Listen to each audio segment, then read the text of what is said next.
Today we're going to show you what we do when we inspect a beehive at Hanbury Hall. These hives are owned by the National Trust. So that the public can get close to them without wearing a bee suit, we've put them in a roofless cage surrounded by mesh. The bees can't fly through the mesh, so they fly up and over people's heads. Lucy is protected by her sting-proof bee suit, so she's going into the cage to open up a beehive. She uses the smoker to puff some smoke into the hive. This calms the bees down. And after a few seconds for the smoke to work, she can start to open up the hive. First, the roof comes off. This hive is called a WBC and it has inner and outer walls. Now she's removing the outer wall or lift. Using a metal lever called the hive tool, she opens the inner roof called the crown board. Inside is a wire queen excluder with a mite treatment on it.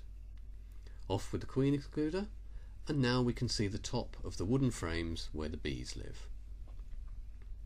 Lucy has to use the hive tool as a lever to get the frame out. The bees glue everything together with propolis, which is made out of collected plant resin. She frees the two ends, and then she can remove the frame covered with bees. She's careful to keep the frame vertical because the weight of the bees and honey could make the soft beeswax break and fall out if she held it horizontally. That's why she turns the frame round to look at the other side by rotating it first. There are plenty of bees on the frame, but not much honey, so we're going to feed the hive in preparation for the winter. This is the other reason we took the frame out, to show the watching visitors. Now she puts the frame back into the hive, careful not to crush the bees. In a full inspection we would have looked at every frame, but today we're just taking a quick look before starting to feed the bees. The crown board goes back on. It has a perspex cover over a hole in the centre where we're going to put the feeder. Like everything else in the hive, the bees have glued this up as well. This plastic bucket contains sugar syrup. There is a fine wire mesh in the lid so the bees can help themselves to the syrup. A quick flip to put the mesh at the bottom without spilling any syrup, and it goes over the hole. Now we reassemble the hive.